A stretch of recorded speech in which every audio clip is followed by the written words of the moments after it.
you, thanks to Chuck Pinot. I think one of Chuck Pinot's shows, if I'm not mistaken. Correct. Yes. You're promoting your Kickstarter, and your Kickstarter is still rolling on right now as we speak. Is that also correct? That is incorrect. We actually ended on Saturday, but you know what? Yeah. I've always got something to talk about. Well, congrats. I'm assuming you made it. We did. Yeah. We passed every goal we were looking for, so I can't not complain at all. It was a really cool concept. I had to. It was. Hey, this is Jag. Jag. This is Jon. Jon's a comic book writer, musician, rock star, all that stuff. So, None of those things are true. none of those things. None of those things at all. I totally know my guess. But he did just finish the campaign, a really cool campaign. So, and I said when I met him, like one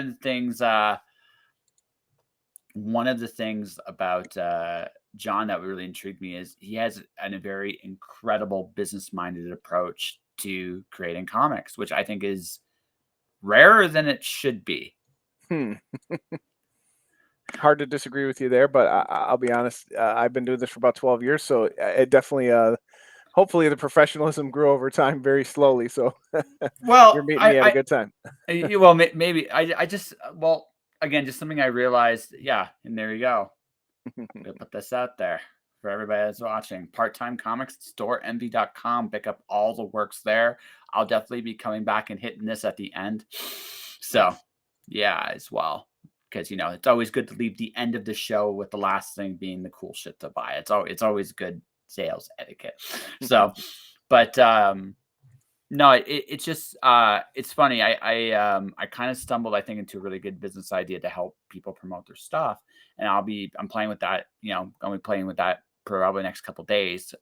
But yeah, it's just one of the most amazing things about it is I think creative people have all the tools to be excellent marketers and advertisers. And I think a lot of them are gun shy with that. And I don't fully understand why, if that makes sense. No, I think it's something when you're, I don't know if it's just that creative field, you feel like, I don't know, I'm undermining my creative vision if I focus too much on advertisement. Maybe it's time, maybe it's that you're so focused on just the creation that it's just not your strength. There can be a couple reasons why people Sure. struggle in that area, and I do too. I mean, I've hit on some good notes recently, but like I said, I was only half joking. I mean, I've had some stumbles over the years as well in how to advertise certain products, how to pitch things. I've really, when I first started, people would walk up to me at the table and I'd be like, it took me I a don't long know. time to really get my spiels down for each book, because you have to practice Yeah. at it. It doesn't come natural. Most of us aren't just carnival barkers out there. Hey, I was gonna say professional wrestlers. Like that's like because yeah, that's the ultimate form of self sure. promo right there. But Carnival Barker will work just fine. Step right up, ladies and gentlemen. Have I got the book for you? Exactly. Right. But it's just. Well, I think for me, it's like this. You put your effort into creating whatever product you're making, and you care. Like you genuinely care about your work. And what I think about that is, just on that alone, you would think that the creator would be the most enthusiastic person about it. But often, like I said, I remember the story. I was in Phoenix, Arizona, and I was sitting. This was a cool row. This was Jake the Snake Roberts was in this row. Some pretty famous artists were in this row. There's some really cool stuff. So to the left of me were these guys that worked for the Phoenix Suns, and this was back at the time. This is how old this was when 3D printers were like brand freaking new, right? So no one knew what they could do, and everybody was kind of like, "Ooh, this is a novelty." So they had their buddy who was going to come in and sell his comic because they had a really sweet spot, and he'd show up. He showed up. And I will never I just remember this. I just watched him. He just sat there. He had a good comic too. I actually looked. I was like, "Can I see your comic?" Because I'm right beside him. Right, read the comic. It's pretty good, right? And I'm like, "Why aren't you talking about it?" Because there's lots of people here, and this is a tough row, like I said. So, and they were like, so I just think I don't know. Maybe it's like that weird imposter syndrome kind of concept where it's For like, sure.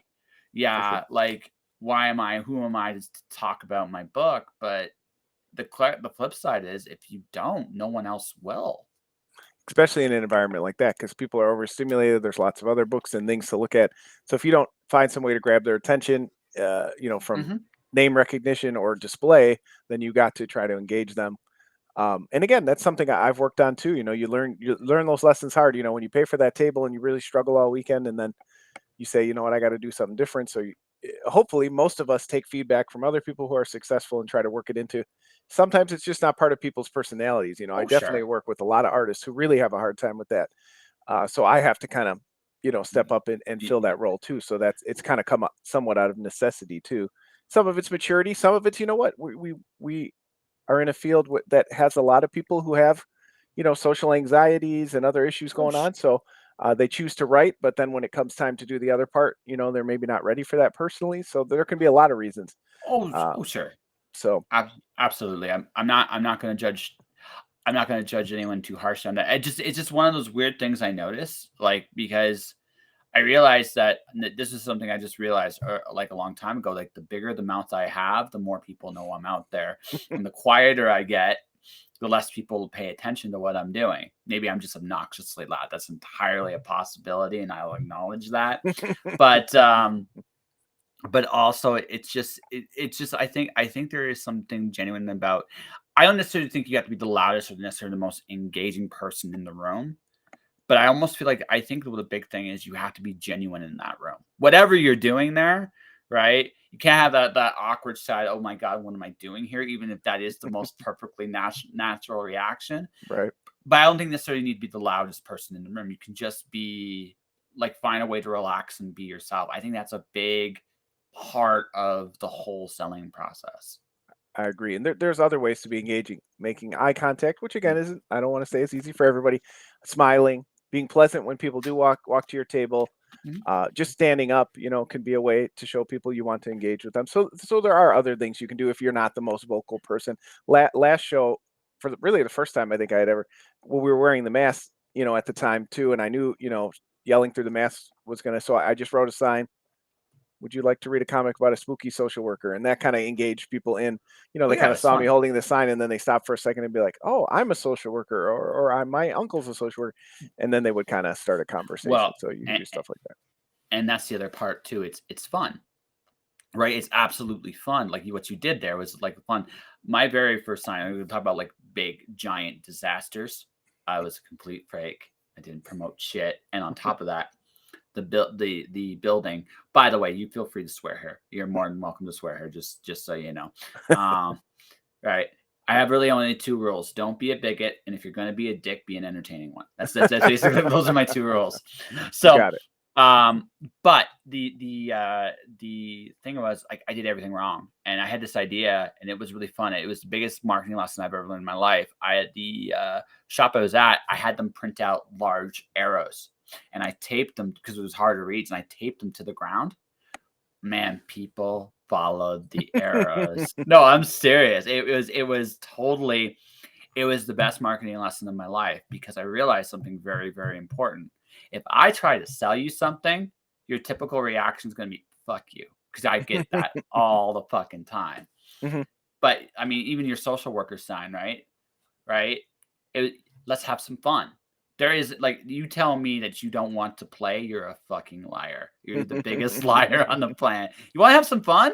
I'm always up for having fun. What are we gonna do?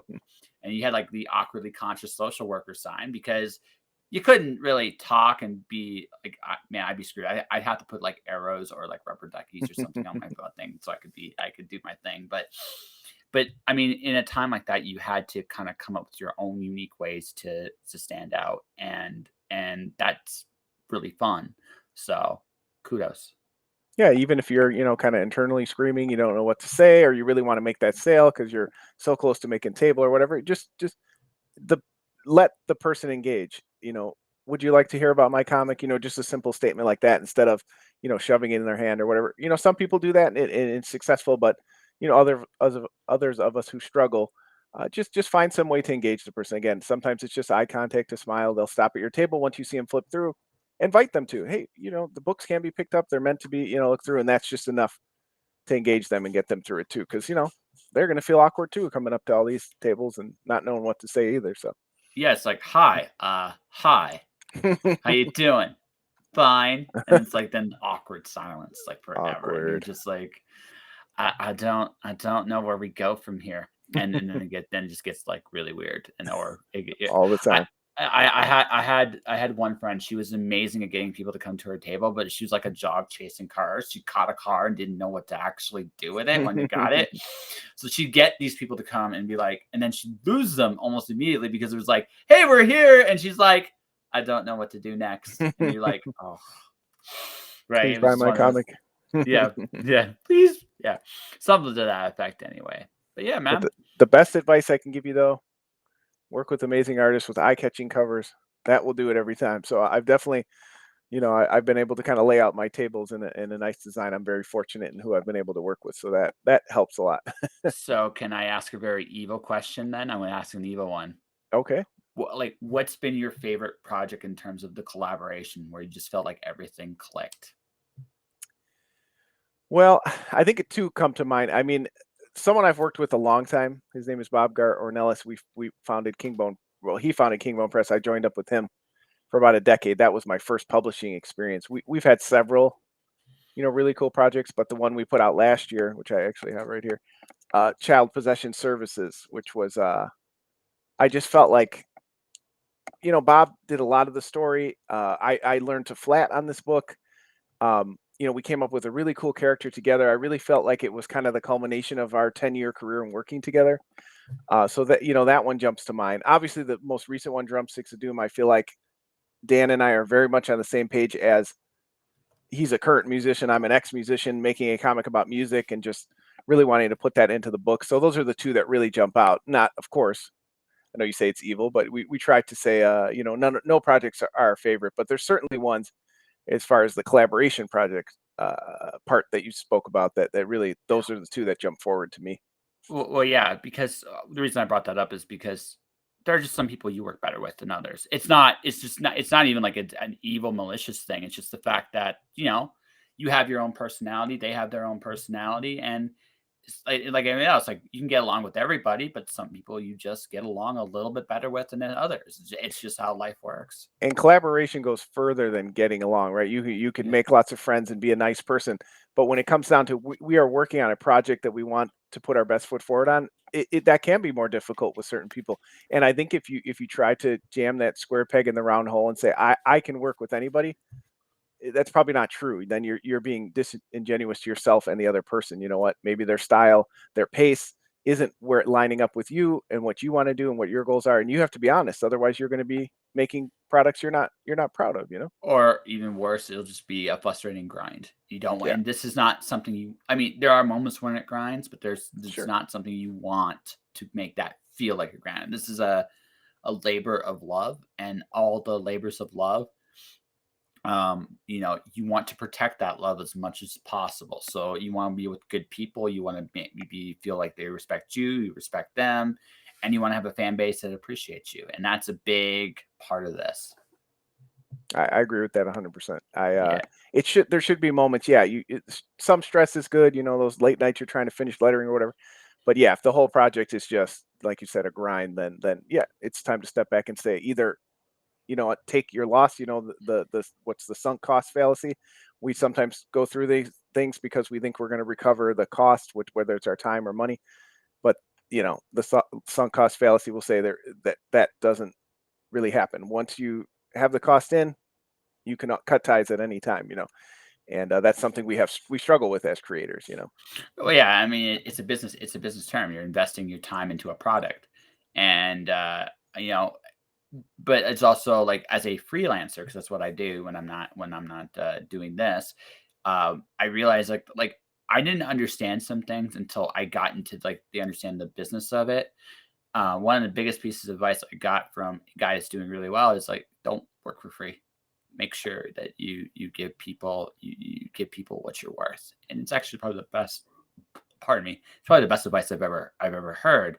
What I think the hardest curve in this and like an art or any like creative business is your work is actually probably really valuable and you don't realize how much it is. Um, so you gotta find that balance point of when people can afford to work with you versus when people respect you. And so, right, and there's almost there's a balance there, and and um, that's also why I have an asshole tax. I find that actually balances out the that It's made a you good pop thing. a little. Yeah, it's a real thing. Like you got to Yeah. have it. You have Yep. to. Yeah. Yeah. And So. I had a buddy recently working on a project. The person is not very professional, not ready to write comics, trying to adapt something else. I told him, you got to be honest and just say now, my rate's just gone up because this is not going smoothly and I'm investing more time in it than we committed to. So Mhm. that's a difficult conversation to have, but sometimes it Well, happens. well, it needs to happen, like, because that's a big part of the business. If it's like, okay, this is way more work than I thought. Well, then the project has changed, and what we both had this idea of what this project was. So if you communicate that, there's no hostility, right? If you don't communicate that, that's when hostility happens, and it tends to go into a very, very bad place, unfortunately. So, but those are lessons you learn being a professional. So you were a musician. Was it so? What did you play? I play drums. I still play drums, but haven't really, played in a band for 8 or 10 years, maybe a little less. But yeah, played for a good 20 years since I was about 15. Um, Band needed a drummer. My brother had a drum set, so I started playing drums. Uh, and yeah, I never really, went on world tours or got signed to any record labels, but it was really always a part of my youth. I was always in bands with friends and it was always practicing, every week. I don't think I went more than, a few months without us having some sort of band that we were in. So it's really been a part of my life, most of my life. So I have a theory about like bands and comics, like people that have been in music and in comics. It's almost like going into a very similar industry because it's like if you're in a band, you're collaborating with people all the time. If you're in comics, you're collaborating with people all the time. It's different, but it's not that different. You're almost like your creative team is almost like a band, minus the road travel and the uh, like the family. It's still a family, but it's not like you're up close and personal sharing a van space Hmm. every night. So Right. I agree with yeah. that. Somebody had asked me recently, that they feel like that helped prepare me, and I think it has helped me kind of seeing projects through because I know what it's like to write songs and collaborate with people and have want to see this product come out and go and schedule recording time in the studio and schedule live shows. So I do feel like it's kind of prepared me for, the project management part. And like you said, the collaboration that comes with it. Maybe my status has changed, as kind of maybe I'm more of the driving force and the songwriter now, whereas before, I wasn't as much. But I think there is some crossover in those things for sure. I've met quite a few musicians who have gotten into writing comics, and it's like, yeah, it's like they're almost like it's almost like making music. And I can see that. I actually see like a lot of people in music would do very well and have done very well in comics. I could see why it's not that different a toolbox, although it is a different one. So you said you were in a lot of different bands. Was the same style of music every time, or was it all different? Yeah, I mean, I definitely leaned more towards heavy metal, but we changed. I mean, when I was younger, that was the big boom of like new metal, so we were definitely like very alternative, very System of a Downy, Corn, that kind of era. We were definitely in that wheelhouse. And then as I got older, it was a lot more hardcore bands. And then it was really heavy metal into my later years. And then the last band I was in was one of my favorite bands of all time is Primus. I have a very close friend. Who we both kind of have that inspiration. So it was much more back to kind of the alternative, weird music at the end there. It just, Was the last bit of it. but it sounds like you had fun. Like the whole experience was a lot of fun for you. Oh yeah, So I mean, all the times you play at venues for yourself and the other bands and their girlfriends or boyfriends, and traveling 2 hours to play for two people, or you get there and you've forgotten a piece of equipment and you're stressing out. All that is definitely worth it. It was just, again, it was part of my life. Some of the best stories, some of the best moments with some of my lifelong friends who I still have to this day were made during making music. So I definitely wouldn't change that. yeah. No, it's honestly though, it sounds like a lot. It sounds like you had a blast. Okay, last music question, and we'll just get into the heart of your finding comics, or maybe you've always have had comics. I don't know. We'll get to that in a minute. But I guess, what was the biggest lesson you learned as a musician? The biggest lesson I learned is practice hard, and you will disappoint yourself and your bandmates if you're not prepared, and that lesson comes hard sometimes in the middle of a show when you've forgotten the song or you misplay something. So be prepared. I definitely feel like I didn't always put in as much time as I should behind the drum set, and try to do better in my old age, so to speak. Yeah, try to be a little bit more prepared. So, comics for you, was that always a thing too, or was it a later discovery? I mean, I've been reading comics. I fortunately had two wonderful women in my life, my grandmother and my mother, who took me to the shop often, probably since about the age of 8, 9. I can still remember picking up Amazing Spider-Man 332 with Venom jumping at Spider-Man on the cover, and it was just like that was it. I was You were like, I got in. to come every week. What do you mean these come out every month? Oh, I think at the time Spider-Man was biweekly, and I don't even remember talking to the shop owner. I just remember walking out with that book. I don't know how I picked it up, and You I just still walked in, have it's it. like So yeah, it's like and walking again, in mine. my mom and Yeah. my grandma would take us every few weeks, and then once I was able to drive, just always went. There's a time, after high school, college years, I took a gap where I was really not reading as much, but it's really always been a part of my life. And then when I really got back into it in my mid 20s, um, that was when I had been in a band for 10, 15 years as I got into my late 20s, and then that kind of the creative itch was there still. Wasn't really likely gonna go anywhere with the music as I got older and started thinking about having a family, and that was kind of what sparked that. Okay, I mean, I've done some comedy writing with friends, and we've always enjoyed that. Maybe I'll give a shot at comics. I never had really thought about it when I was a kid. I was always just a reader and never really aspired to be an artist or writer or anything, and just kind of started typing out a script and put it out there. And somebody was nice enough to Bob Gar, who I mentioned earlier, was nice enough to draw it, and we've been working together ever since. Yeah. That sounds that's as good an origin story as any I've heard. I went from one passion I went from one. Okay, so here's an interesting one then. Because I know you're probably still a bit big. You're still big. You still play drums. You still music. But is music an interest or a passion? I would say it's an interest. Mhm, People might think that that's not what they want to hear, but for me it was a reason to hang out with friends. I was never mhm. angling to be this big rock star or anything. Again, I sat down behind the drum set because we didn't have a drummer. I played bass first, and my friend also played bass, and so we didn't want to have two bass players. So my brother's got a drum set. I'll play drums. Um, Even writing, I don't feel like I'm not somebody. I like to create these projects and have these things in the end that I've made with cool people, but it wasn't necessarily on my bucket list or anything. And I don't want to make people feel bad, like I'm No. not putting myself into it. But you know, my passion originally was for helping people. I'm a social worker by day. I get to do that for a profession. I have a wonderful family who have a great that's my passions in Yeah, life. This other sure. stuff is hobbies that make the time on earth exciting, and I feel like I always want to kind of keep it in that realm where if it becomes too much work, then it's not something you really want to engage with as much. Hmm.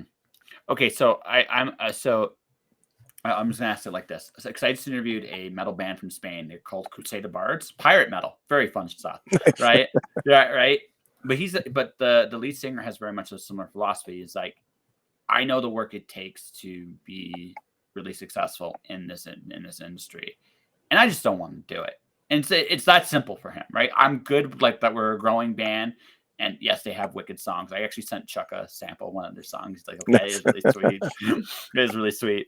The thing about that is right. You have to have that honest assessment. As long as you're honest about what your creative goals are, it doesn't matter what they are, right? When it comes right down to it, right? If you just want to do comics as a side venture or something fun to do, and that's all I want out of it, there's nothing wrong with that as long as that's the only reason. It sounds to me like in your case, it's you've always wanted to help people, and that sounds like that's your big thing.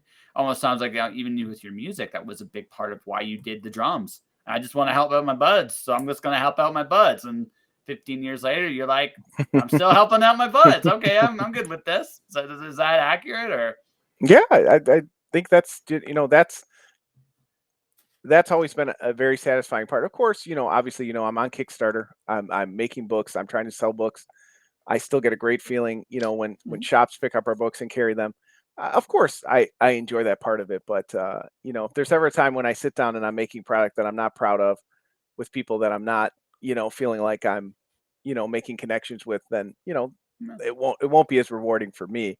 I do think you're right. You have to be honest with yourself. If you sit down and your only goal is I have to write, if I said at 11 years old, must write the Amazing Spider-Man before I die, I'm probably going to be disappointed in the end, right?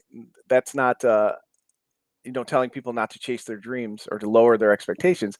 That's saying by setting more realistic expectations, I'm able to slow down and enjoy it. I am making comics. It doesn't matter that I'm not making comics for Marvel. I put out a comic. It's the same size and shape as their comics, and I'm very proud of it. And it may only be carried at 2 or 3 shops around the country, but damn it, I'm making comics. So if that was my goal, then I'm reaching my goals. I don't have to be so laser focused on I have to write for one of the major publishers and be super famous, and that it would be exciting, but that's not if that's my only goal, then again, I'm going to be disappointed in the end, right? Most of us will be. Well, I have I do have a slightly different approach, but I think I do understand where you're coming from. I don't necessarily believe in an idea of a realistic goal. I do think all these goals are attainable. It's just, okay, how do you get to write Amazing Spider-Man? Well, I'm going to have to develop a relationship with Marvel. How am I going to do that? Well, I'm going to meet people that work at Marvel. Now, this is right. That's again, you think about it in terms of steps, right? Now, the question then at that point is, do you want to take those steps, whatever those steps actually are, right? And even then, you may not get quite the guarantee. Like you might not end up writing Amazing Spider-Man. You might end up writing Fantastic Four or Incredible Hulk, or I mean, Right. it like right, like but you might end up in that place. And I don't think that's an impossibility. But I also think too, it's like you have to want that. Do you really, really absolutely want that? In your case, I feel like it's a like to have, not a want to have. And that's, you want to help whatever people pursue whatever it is they want to pursue. I want to help, like whether it's whether it's a client or someone you're working with on your social job, you're trying to help them solve whatever problems they have, and that's what you want to do. And then when you're not there, you're playing with again, you're being with your family because that's what you want to do. And then priority three is I want to make cool shit, right? And then I think I'm actually okay. Let me reverse that. I think probably your family's number one, social work's number two, and then making cool shit is number three. But Fair. right, I think that's it. And again, there's nothing wrong with that. I think honestly, we all go into this life, and I truly do think everything is absolutely possible. But I also have to think. But one of the things I've learned is if you want something very specific, then you have to be very specific and deliberate how you get there. Otherwise, it won't happen.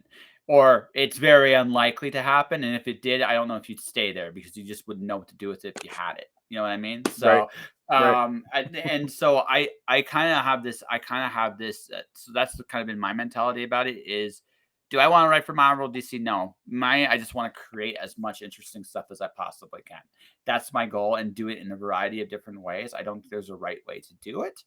Just what's the right way for this project, and that's all I worry about, right? And that's me. But again, my answer is not necessarily your answer. Neither's wrong. I agree. Yeah. So, but but I will ask you this: if you make something really really cool that you're now selling like millions, like you might have the Brandon Sanderson Kickstarter problem where oh shit, what do I do now? I might have to open a warehouse to deliver all this stuff to people now, Yeah, I think he'll be right? okay. Yeah, no, he'll be fine. I'm not worried about him. But I would ask that, but for you, because you never know when a hit happens. Like it hits it, like it can just like magic happen, right? And if that's the case, the question then becomes this: if it does come your way, right? Then would you stay social working? Or would you go into creation full time? Or would you figure out a magic way to balance both and just enjoy the ride? What would be your priority there? Well, I mean, my hope would be if the opportunity came up and like you said, you kind of assess and say, okay, this is my opportunity to make more books. Maybe I could step away for some time, find the balance. I've seen a lot of creators kind of go from, you know, full time quote unquote day job, transitioning more into it. Others, like you said, they kind of it happens suddenly and they kind of are able to quit their jobs. I don't know if I would be able to, especially in our country. I need to make sure as the breadwinner of the family that stability is there and that health plans are there. But if the opportunity came and you know it was a once in a lifetime opportunity and maybe for a short window of time we could make that transition or my wife could pick up the health insurance. Sure, I mean I'd consider it. Right. But Yeah. it sure would it would take a lot. I'm doing well as a social worker. I feel like my career is progressing well, and that's still Mm. an important part of my life too. That's what you want. Like that. I'm not saying comics aren't what you want, but you enjoy that aspect of it. And like I said, just like I said, it's a big hypothetical. Like I said, For sure. right, for sure. I mean, but one of those things I've learned in life is you do things happen, and they just happen in ways you never expected, right? I accidentally got published traditionally. Like it was not something I planned. It kind of just happened. Um, like I said, but it's just in the art of putting something out there, and you just never know where it leads you. Like it means you meet interesting people, interesting like customers. It makes interesting readers, interesting people, and like you look back on everything you've done, right? It'd be like, did you imagine some of the things you've seen and done?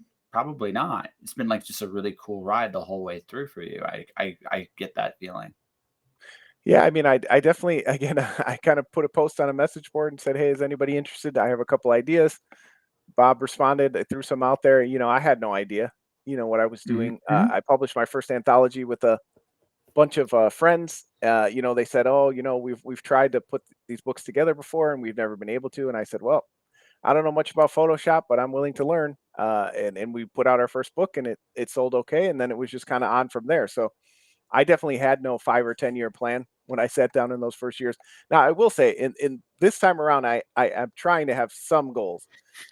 Publish Yeah. my first miniseries. I would like to have be Hmm. published at some point to give that credit, to my name in some capacity. So I do have some goals, some Sure. plans over the years, and yeah, but I couldn't have said 10 years ago that I'd be sitting down and having such a successful last campaign in Drumsticks of Doom. We had our my personal most backers, my personal most dollar amount. Now, obviously, I teamed up with someone who has a very good following, and I suspected maybe us combining together we'd have some success, but I still, even after all these years, to see how many people were willing to back it and how excited people were and talking about it and retweeting.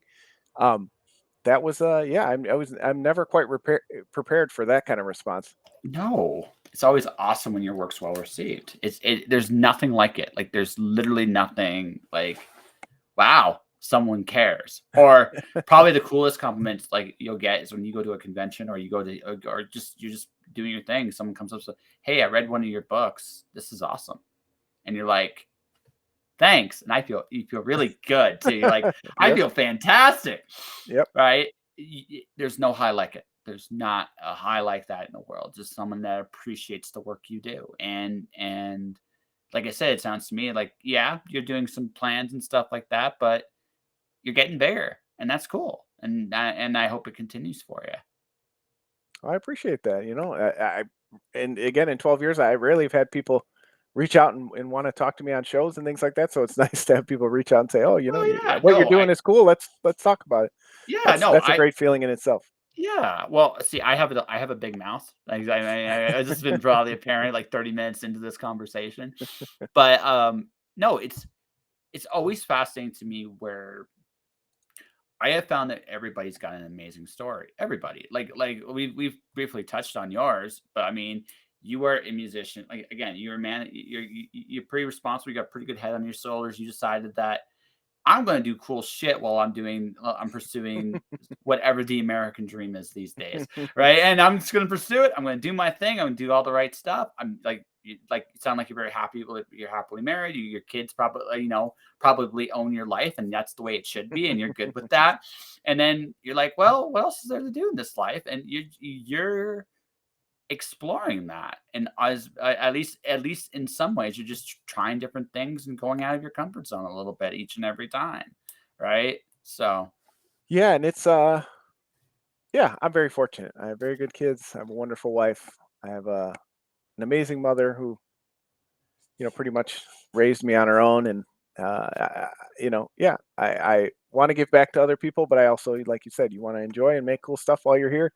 yeah. I'm very privileged where I'm at, so I'm in a good position, and that was part of coming back with Part Time Comics. I stepped away from Kingbone Press, maybe took on too much, kind of burned myself out a little bit, and said, you know what, I'm done. And then a couple years later, I kind of started thinking about some of these other ideas, and I said, okay, this time if I go at it, I'm going to kind of make a publishing company just to kind of house the characters that I come up with collaborators and the books that we make together, and kind of just refocus. Kingbone Press, we published several other people's projects, and that was great. That was a wonderful experience. I made lifelong friends. But this time around, I said, okay, let's make it a little more streamlined. It's kind of just quote unquote my books with my creators, and this time around, just trying to take a different approach. Of course, I say that, and I chose the name Part Time Comics, thinking I'm going to set better limits for myself. I'm not going to take on so much. Kids are getting older, and then this year, this year alone, I'm publishing 5 books. So, Yeah. that didn't really happen. So But it's like, next year will be the year I put more no, realistic no, expectations. yeah, okay, sure.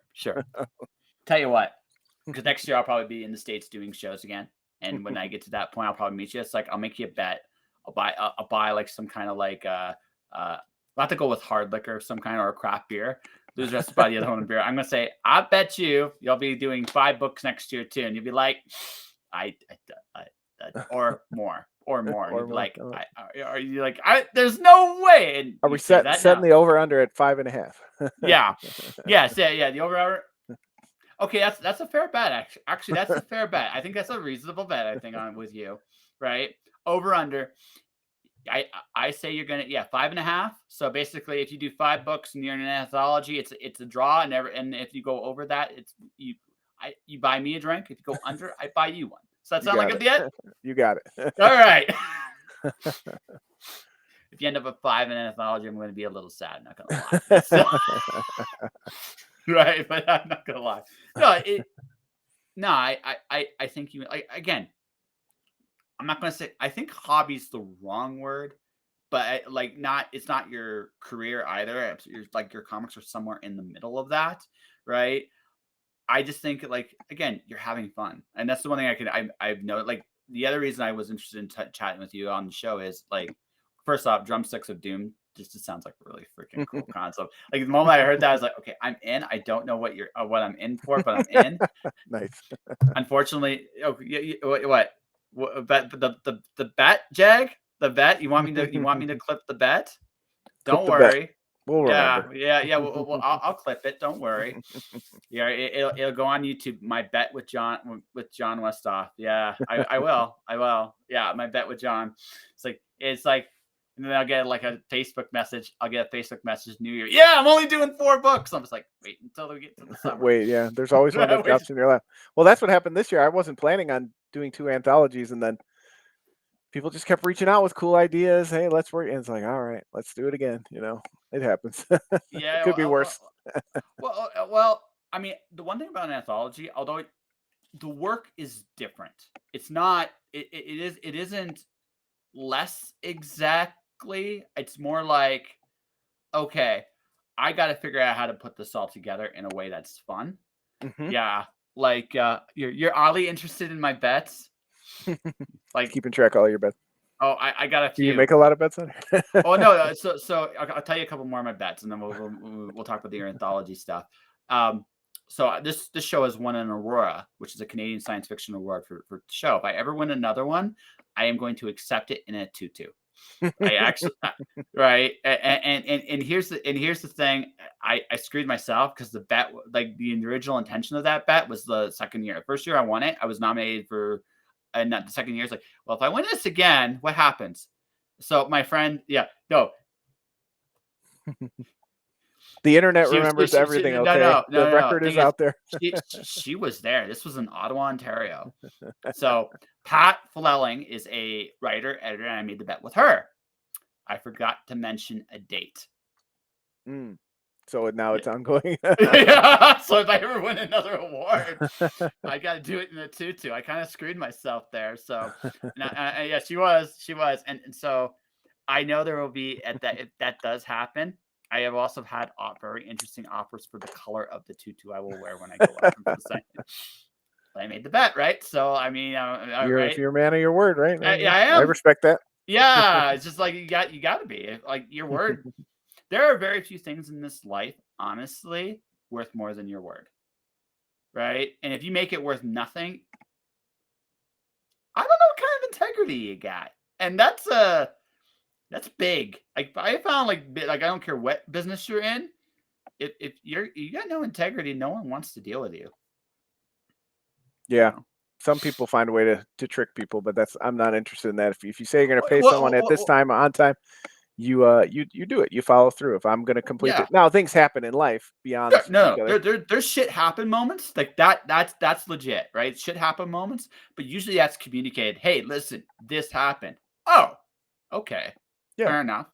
And then you come to another arrangement at that point because it's not like you broke your word. Shit happened, right? Right. Life said you're not going in this direction. It's like I was planning to go into Vancouver to work in the film industry. Then this thing called a pandemic happened, and that kind of like shit happened. Really Mm-hmm. big pile of shit happened. But Mm-hmm. what could I do about it, right?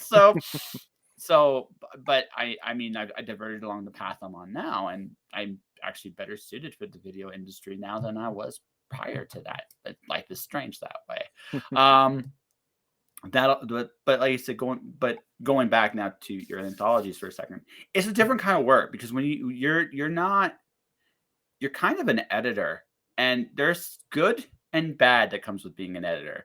I think the worst thing, legitimately the worst thing, is when you have a bunch of good stories and you can only pick so many for just page count, like the limitations you have, and you're like, Mm-hmm. what the fuck? Like what? Well, like that's literally like your. That's literally your. Like so. I mean, it's not all bad, but like I have been like on a couple of anthologies where I'm like right at the cusp, like your story's great. We want it, but we're out of room, and there's Mm-hmm. something else like it. We just like a little more. I am so sorry because if we had our way, it's like, oh, you know what I mean? I have never done an anthology like that. I've been fortunate enough to be the publisher of about a dozen, Yeah. and I just extend the book then because I'm the publisher, right? So I'm Yeah. just like, Yeah. Okay. whatever, Yeah. screw it. Who cares about the budget? So if somebody else approaches me and they have like a really good idea, I'm usually pretty prone to just say, okay, we'll figure it out. Or if I tell them 8 pages and they come back with 9, I'm like, well, crap, I'll figure it out. So I'm pretty bad with that. Maybe I should for myself make a more strict anthology in uh, the future. But I would recommend anybody do it. I love the process of putting together anthologies. oh It's so yeah, no. rewarding and so fun. I do it probably too often. Well, you like them. They're like, so they're your candy of choice. Oh my god, I can see all this cool work from cool people, right? Yeah. It's like your Lay's potato chips. You just can't help yourself. It's like just one more, and then at some point you're like, I have a problem. I just have a problem. I don't know what to do about it. But and then you're like, do I want to fix it? That's screw it. I'm just gonna get more free work. Yep. No, it's a great attitude. It's not always possible, mind you, right? But it's a great attitude. Hey, listen, I've done some stuff like when I was a editor of magazine way back in the day. It's like I'll sneak this in, why? Because I like it. But how are we going to pay for it? Oh, we'll fucking figure it out. Yeah, well, that's the other end. I've definitely been able to get a lot of projects to print, but usually, pay people and try to find a way to at least get them comp copies or something like that. But yeah, that's another thing. I'm definitely with these anthologies that I'm doing on our part-time comics. Everybody at least needs to get some sort of page rate that they agree to, and get copies of the book. And then, I do feel like I am trying to take quote unquote professional attitude That's towards, if I'm going to publish the book under my name and sell it for a profit, you should get what you feel is fair yeah, up yeah. front. So yeah.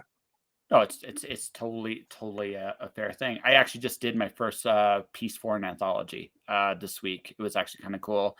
I got to play with someone's shared universe, so it's Oh, like, yeah, so it was fun. I didn't have to do all the Howard descriptions of all what the characters look like and stuff because it's all there. But it's nice. like, but I had an 8-page limit, so I really wrote a 10-page story in like 8 pages because it was just a little. I would have had, if I had my way, a couple more pages for like action stuff because I had a kraken in it and like a jade, like evil jade statue and like a giant dressed like mythical dragon. So I like, you want big stuff for that, but you only have Sure. 8 pages, You only right? have 8 pages. And that I do feel like that's, people miss that part. Everybody wants to write their 30 issue epic. Write me a good solid 8 or 10 page story before you do Yeah, that, because that is one the hardest thing to do in comics, to tell a satisfying non-continuing anthology story. yeah. But it's just because you gotta realize what the bare bones of a story actually is, and not. It took me a long time to figure out. Like I do prose as well. It took me a long time to figure this out. I remember when I heard I had to take all my concepts and I'd like look and say, okay, what's my story really about? What do I give a shit about in this story? And that's how you write a good short story. It's like, what do I give a shit about? Like this part right here is what I care about.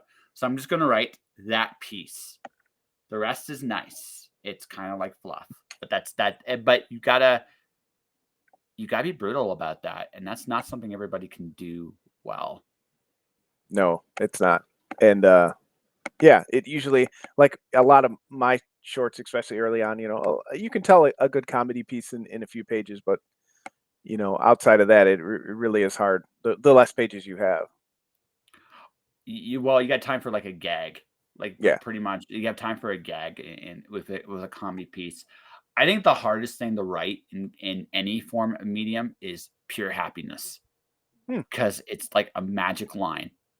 There's like that moment of pure joy, like we've all experienced it a few times in our life, and it's wonderful. But if you go too far into if you write it like just a little off, it sounds like the corniest, like soakiest piece of crap ever. It's like the worst like pop song you've ever heard if it goes too far, I could see right? that. Yeah, it's like It is funny though. Most of us do engage with fiction for some sort of, conflict or something. So to read, I was asking the other day, can people name like good utopian fiction? Like we always talk about dystopian, but what about, people mention Star Trek and Doctor Who are very, more positive, but we do tend as a species to want to hear some sort of conflict. So yeah, you're right. There's that fine line between being too sugary sweet and being like, a nice endearing story Yeah, of yeah, positivity. it can't be done. One of the best, like, versions of, like, writing joy I've ever read is Will Wheaton's blogs. Oh, yeah, Yeah. I've definitely, Y I haven't dived into it too much, but he is a very, positive, hopeful person. yeah, generally, but his blogs especially are just about him playing games with his kids, and it's just, like, one of those, like, he never quite crosses into the really corny stuff. Yeah. Uh, but no, you can have like Jag. There is definitely like there for those people. I don't know that there is one because the foundation of a story does come from conflict. You can have conflict in a story, but getting a scene of pure happiness, you can still do it in fiction. But even then, it's super super hard because if it's too happy, no one believes it. If it's right. Right, that's just it, like, that happiness is such a rare thing to do. I mean, that probably, like, the ultimate challenge. Can I write a truly happy story that doesn't make my editor wanna punch himself in the face for reading it? You Maybe, know? maybe that says Maybe. something about us as a species. Well, We can't handle that much happiness. or that much sugar because there's a Sure. point, right? And then there's the other worst part is when a story isn't good. And what I mean by isn't good, it's not like you can respect someone for trying their best, Hmm. but sometimes I speak as an editor here. Sometimes the story is just really terrible and you had to read it and you were like, okay, I can't get that time back. That's the worst part of the job sometimes is you will Yeah. get those stories every so often. And you're like, if they're not good, but they tried, you can respect that. But they're just bad. You're like, ow, my Yeah. head had it right here. Polished, Yeah, yeah, just not delivering. Confusing. That's happened before. confusing. People don't really know Well, how to tell in comics. yeah. Well, I think like the challenge with writing comics is this. I recognize as a writer, most of my words never see the page. Like most of them never do. Most Hmm. of the words are to tell the artist the story, and you can get away with some things depending on the relationship you have with them because you develop your own kind of shorthand, and you can like, Hmm. okay, we can skip all this bullshit because you know what I'm talking about, right? But but when you're starting and you don't know who you're dealing with on the other end, it's like, okay, how can I make a story clear and concise that they can see it and visualize it?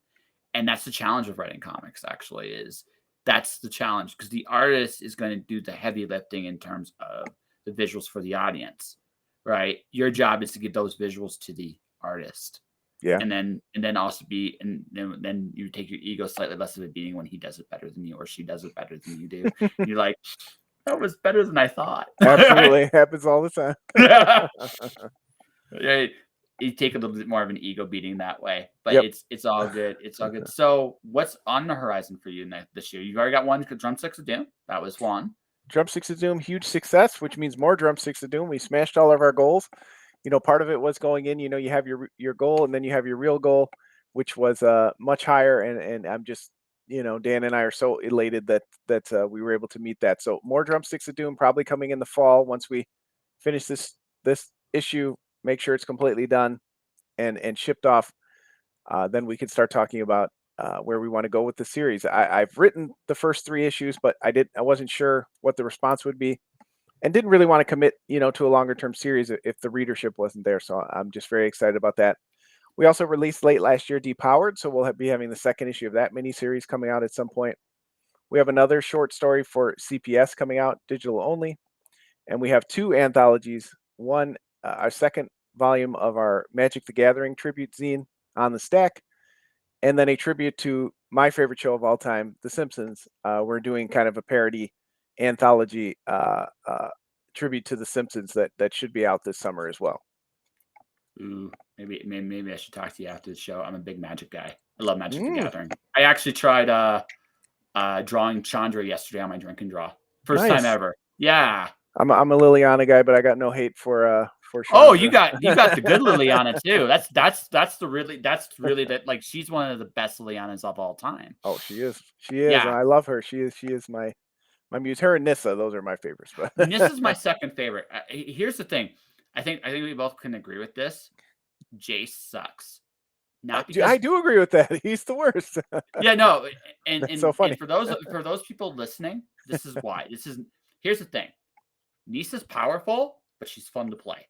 Doesn't matter what iteration of her you get, she's fun to And play. her lore is super cool. Yeah, her lore is ridiculously awesome. Same with Liliana. Her lore is ridiculously awesome too. Yeah. However, I will say, and this is just my opinion, there are more good Nisas than there are good Lilianas, but the ones that are Absolutely. really good with Lilianas are great. They are Yes. fantastic, right? That's the difference. Nissa, like, better overall, but she Yeah, does not have like Liliana has the top Liliana, like, the planeswalkers of all Veil and time. Liliana the Last Hope are Yep. freaking fantastic. 100%. They're just amazing, right? That's so funny. Yeah, Chandra's my favorite, and the reason why I like Chandra is I like blue, but I'm secretly a red player, and that's Okay. like Ball Lightning's my favorite, like Ball Lightning, Wheel of Fortune, like that Oh kind of yeah. stuff. I Love it. love red. I love red. So, That's funny. but Chandra, when they finally started making good versions of her, same thing, much like Nisa, solid. Like you never feel bad playing Chandra. I remember I like uh You got I Azurius in the house, yeah.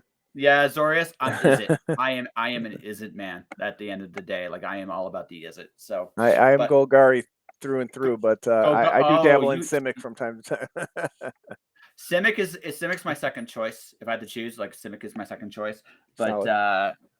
because I love red green classically. Oh, with artifacts. So ew. It's okay. No, with Magic, white's my favorite color of the draft because no one drafts it, and white's almost always really good in draft. And I Okay, just yeah, it's good um, strategy. yeah. Um, but no, like for me, like here's the thing. I remember there was like 4 of us that drafted blue. Remember when Magic Origins came out? I Mhm. pulled Jace. I Oh pulled no. Well, I he ended up being worth a lot of money though. no. I top eighted. Like we went to a top 8. There's 80 players. All the blue players top eighted, all of them, Wow. I had a little luck. This was my little piece of luck. I also pulled a fetch land, and because it was sealed, I could actually use the fetch land. It was back when so it was like I did really good on that. I had a really good draft. But here's the thing about Jace. Like that Jace in particular is ruined Jace forever for me. Jace the Mind Sculptor was terrible, but Jace was terrible too because he was a 0/2 piece of crap that just stuck on the board. Like one thing I noticed when I was playing with him is like even in standard, like he just sat there the whole time, just doing stuff. And I realized that if I'm ending up playing blue, I'm just going to play him because it doesn't He's good. matter. Yeah, he's just He's good. good. Yeah, he was the best of those Origins Planeswalkers, flipped Planeswalkers. He was probably the Yeah, best. no, he was the best. He was the best one, but he was just like. And then I realized I looked at all the Jaces.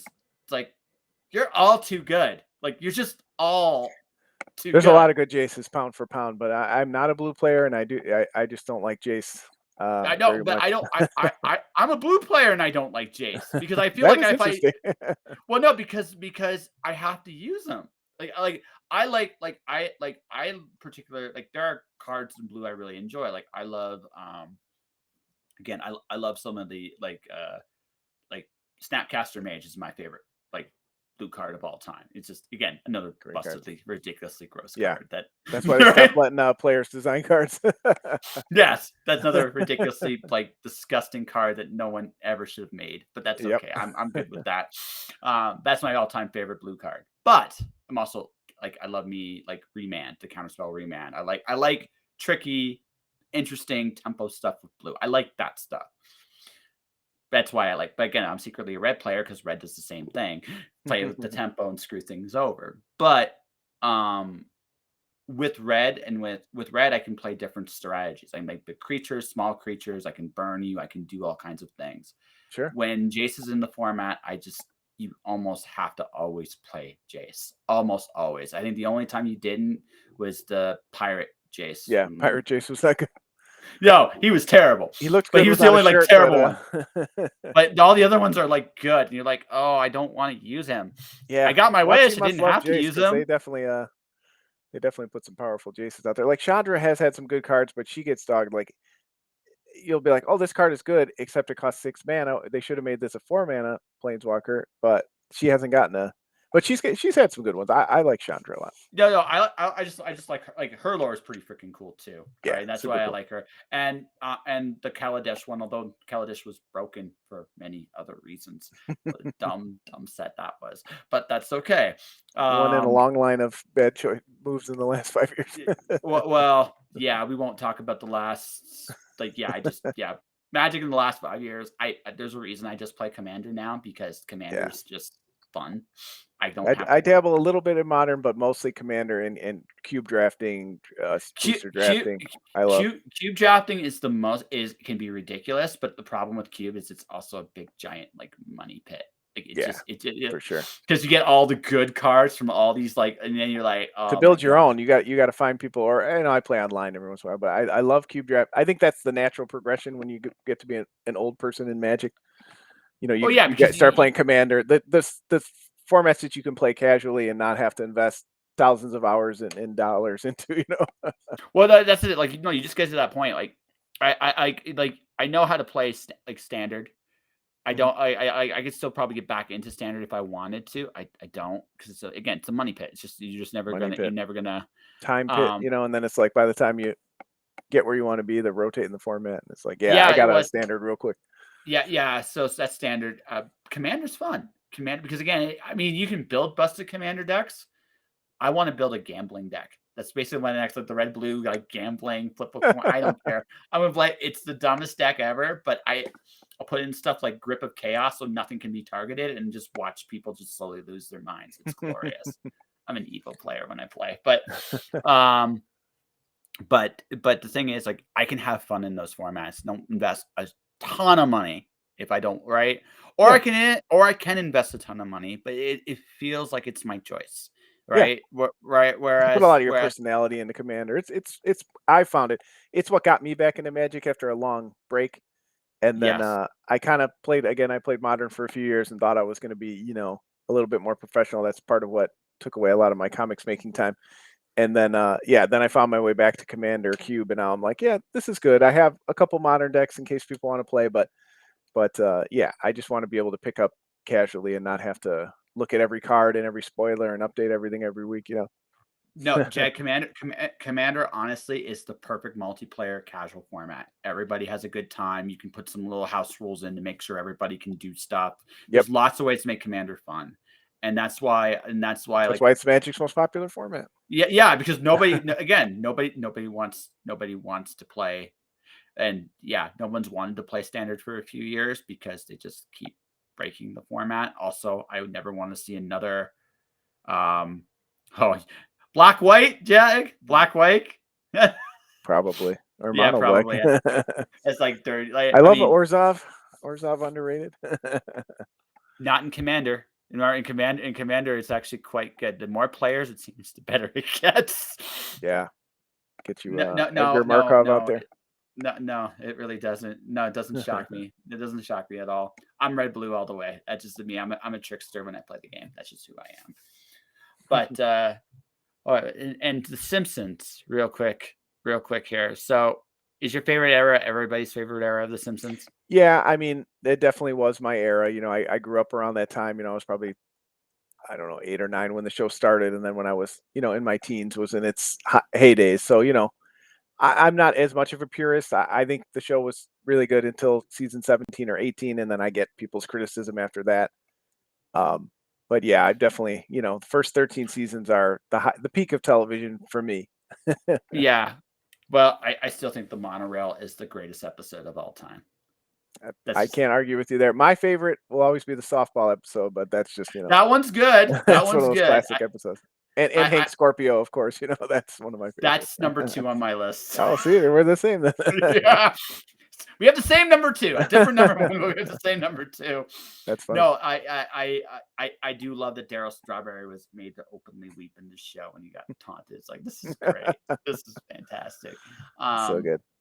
Yes, and also the hypnosis with the chicken still cracks me up to this day. But no, yeah, that was like the best. I'm not like purist either. But for me, it's about season 10.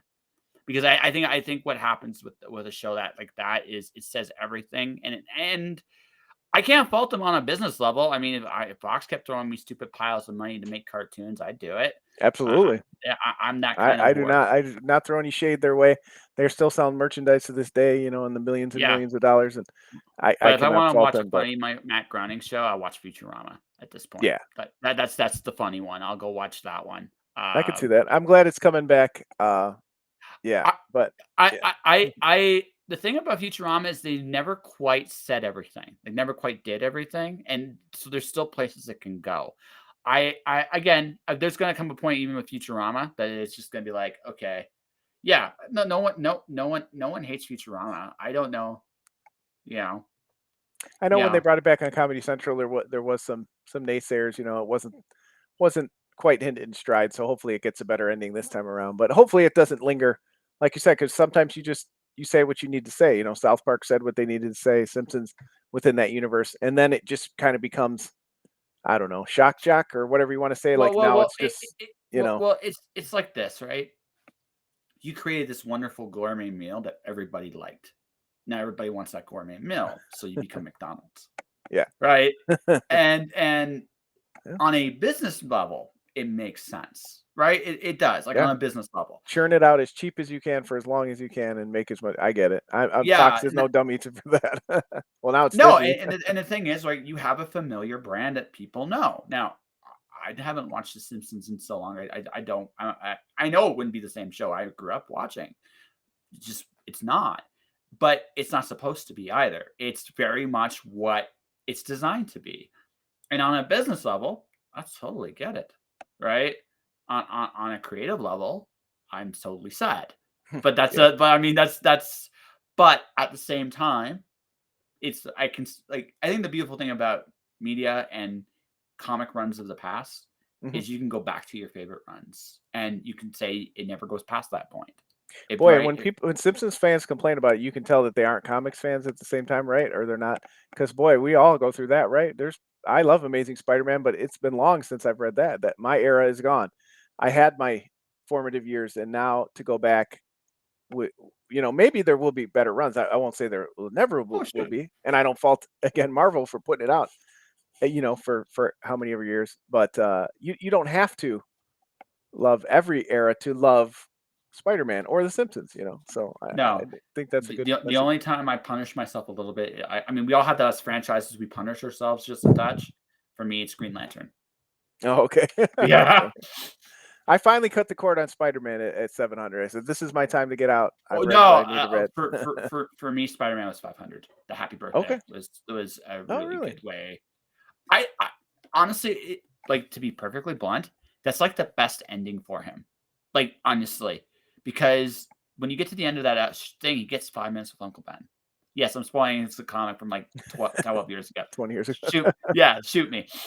But, but he gets that 5 minutes, and because the cool thing about that story was Spider-Man had to deal with his biggest failures again as an adult. And I remember this, like, he breaks, like, right about halfway through 500. He's like, I just can't do this anymore. I can't live through every one of these things. But to save the world, because this is who he is, he has to. And he does it again and again and again until he finally gets back to the present day and tips everybody. Hmm. I forget how he saves everybody because honestly, that doesn't matter. What matters is what happened afterwards, which Yeah, is I like, actually didn't remember that even being 500, to be honest with you. yeah, it's 500. It's Wow. 500. Hmm. Yeah. I would So have that liked Peter Parker to get the Green Lantern treatment to have more of a legacy. Maybe they didn't do it right the first time, and that's why they didn't. But because I thought 400 was a great ending, with Aunt May, and that to me that was like, Mhm. you know, I wanted to see Spider-Man grow up. I I liked the JMS I era I I when he was older. I I wanted to see him progress and hand it off to somebody else. I actually That's just me. think him as a dad is an interesting, like, dynamic they've never fully played with. I like Superman as a dad is interesting too, right? Because he's different. Hmm. He's a dad now, and it fits him. Same with Peter. Now Peter has to be responsible in a brand new way. Does he stay as Spider-Man as often? I could see him becoming a part-time Spider-Man. So what do you do now when you're raising your kid and now the city's getting worse because you're not there? It's a Yeah, weird, like, that's an interesting. that's why people liked DeFalco's Spider Girl so much, right? Yeah, no, And, I dug that. I thought that was such a and that's why fun. I really liked Old Man Peter in Spider Verse. That was the Peter to me. Like he's kind of getting up there and teaching the young guy, Yeah, no, and like, no, and he wears sweatpants. yeah, no, no, I totally, like, I think he as a character, that's a natural place for him to go. Again, I get it. Like, it's like The Simpsons. You may age Peter too much, he's not the same Spider-Man anymore. But at the same time, you go long enough, he's not going to be the same Spider-Man anyway, Right, right? right. I mean, Batman's got the same freaking problem. It's right. I don't know what's going on in Batman anymore. I don't care. I know a lot of people do. I just, like, nope, it's not my Yeah, era. My era is yeah. come and gone, and I'm good with that era. And I'm not going to say anything bad about the current era because it's not mine. Absolutely not. And yeah, that's it, right? So I am an old enough and wise enough man to talk to my own clouds and enjoy the stuff I enjoy because I just don't have time anymore to That's true enjoy too. anything. Yeah, I just don't have time. Like, I got great shit and and keep doing some really really cool things. But I guess the other thing we're gonna have to do if we ever meet in person, dude, is we're gonna have to play Commander at some point. Absolutely. I have Yeah, Get Rock Monster, Arcades, Door in the Siege Tower, and Grolnok, the new frog from the last set. So yeah, oh, nice. I haven't caught up with the, like, the new stuff. I'm probably gonna be Nimzit. Because Okay, yeah, good I one. love the fire mine. Cool. My favorite thing about him is when you turn him over, like that equation he has, Mhm. that equation at the bottom. If you tip it sideways, it actually says Nimzit. It's I didn't actually know that. yeah. That's No, you funny. look at if you look I've at never it, noticed that. yeah. When you flip him sideways, like you tap him sideways like you normally do, that Mhm. equation is actually his name. It is actually like it's a genius little like he's a dick like he's a smart ass. And don't worry, no curiosity combo for me. I don't feel like if I have to go infinite to beat you, I don't think it's as fun, right?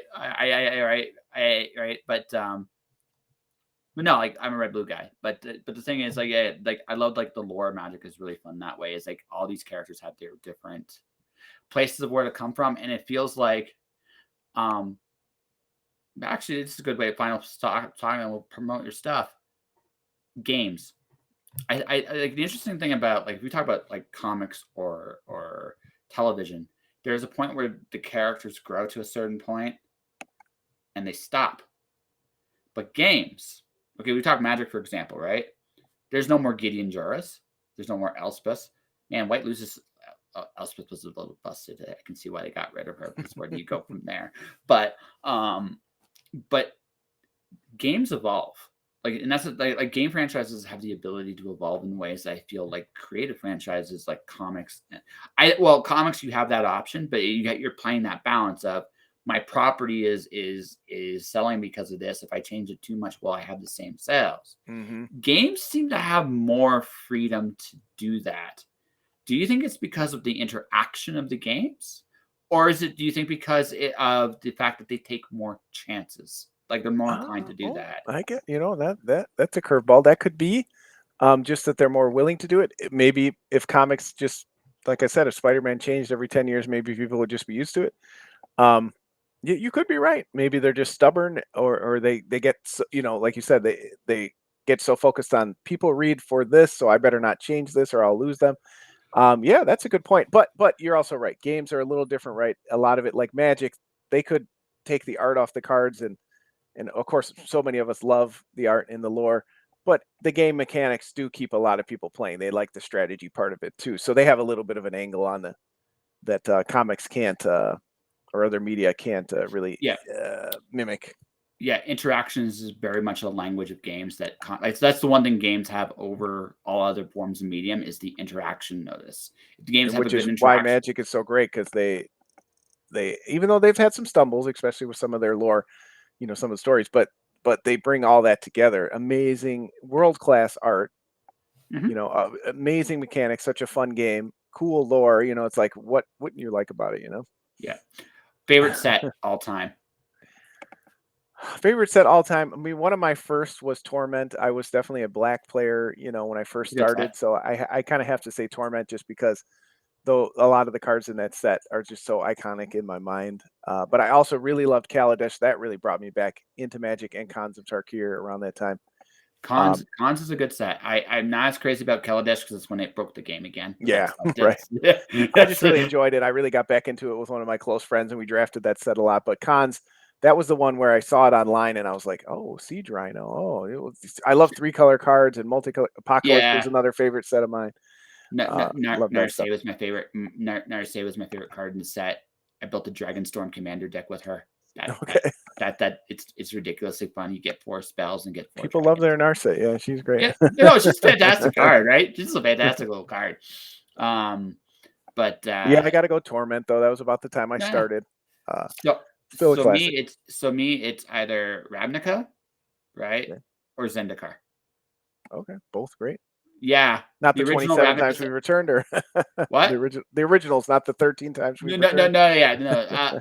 I didn't mind the second Return to Ravnica set. I didn't. Mhm. That one was really good too. But the first one, there was some just a really cool, like to see all the city stuff. Like the first Yeah, time around was so really cool. fun. It was my favorite set of all time. But my second favorite set of all time is also if you want to talk about powerful black cards, Dark Confidant came from Ravnica. You're welcome. All Yeah, right, right. I think he's somewhere on my pile of cards here. Yeah, Dark Confidant came from that set. I love that. Yeah, I got again, Remand. You got Dark Confidant. I feel you won, but that's okay, right? But but Zendikar. The only problem about Magic sometimes is when you get mana flooded. I love Landfall. Landfall is like one of my I love all-time favorite Landfall. Yep. mechanics. Me Yeah, too. like it Give doesn't me feel a step links any day. yeah, step links. Actually, any of the first Zendikar like landfalls, they're all ridiculously Yeah, good. play And the all GOP. I played that for a while online. you see, Play fetch land. Try to get in for fun. yeah, Love that set. yeah. No, they brought back Lightning Bolt and Standard in that format, and I was like, oh my god, they brought back Lightning Bolt and Standard. And then I had another thought. Wait a minute. Why did they bring Lightning Bolt back in Standard? Then you look up all the creatures in the format. You're Yeah, like, oh good they god. had to troll something.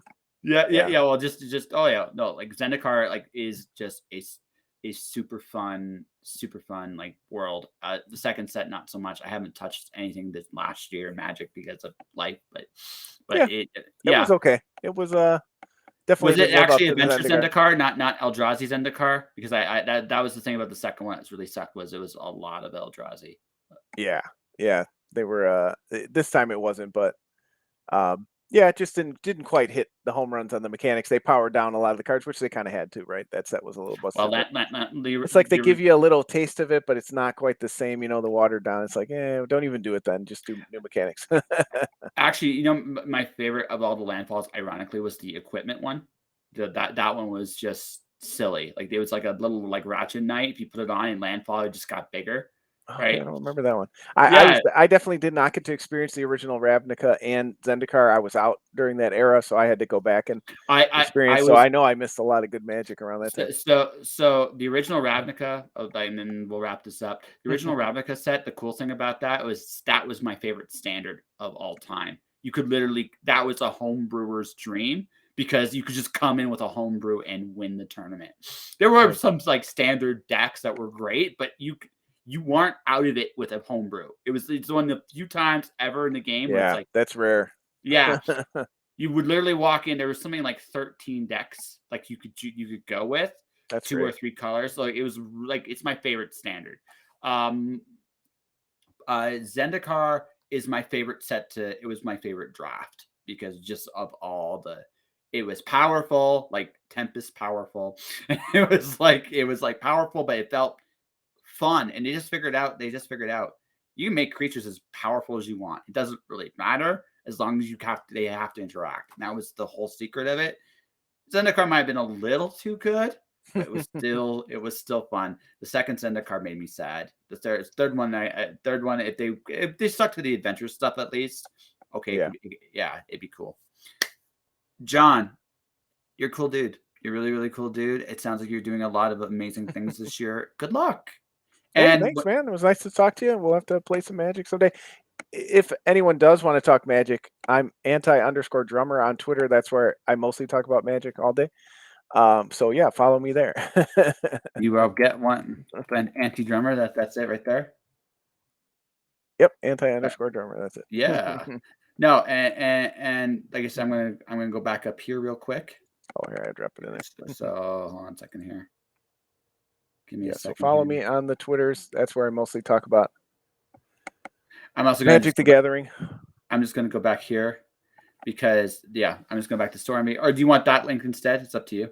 No, either's fine. Yeah. Let's go to the other one here because it's the end of the show. So check out Part Time Comics. Go check out John's stuff. He's great. Like I said, when you're doing another Kickstarter campaign, feel free to come back on the show. We can talk some more, right? And go down the path of interest a little bit more. Les you're a very interesting guy, and it sounds like you've got yourself really, really rolling, man. And congrats on everything you've accomplished. I appreciate it. I'd be happy to come on and talk more about the Magic the Gathering zine. It's definitely a niche of a niche product, so it's hard to get people excited about it unless they Oh, really understand the game. well, I am, as they say, I am a nerd. I am a nerd, right?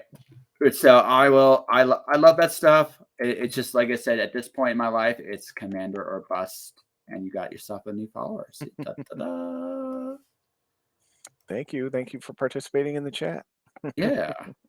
For everybody else watching, for everybody else listening, this is my latest book release. It's Alice in Wonderland and Greek mythology together. Alice's Pandora. Alice chases the Queen of Hearts over the edge of the world and ends up in the Greek underworld, where to escape, she must play Jason of the Argonauts a game of croquet. In this underworld, Alice and company face gods, monsters, and the most terrifying thing of all, themselves. Available now on Amazon. Post it on my Twitter. Yes. Do you want to? Yeah. And then beyond that, folks, I will be back Thursday. I want to ask you something before we go here, so just stick around. Everybody else, I'll be back Thursday. My guest is Paul Gomez. It's going to be a fun little chat. And then Friday, I have Edward Davis. So it's going to be a very comic centric week. And my pleasure, Jag. Feel free to come on back. By the way, Jag, I hope you saw what I sent you as an email not too long ago. I hope you enjoyed that. Anyway, to everybody else watching, everybody else listening, thanks for watching. Thanks for listening. Stay inspired. Keep shining in the dark. And I will see you guys Thursday.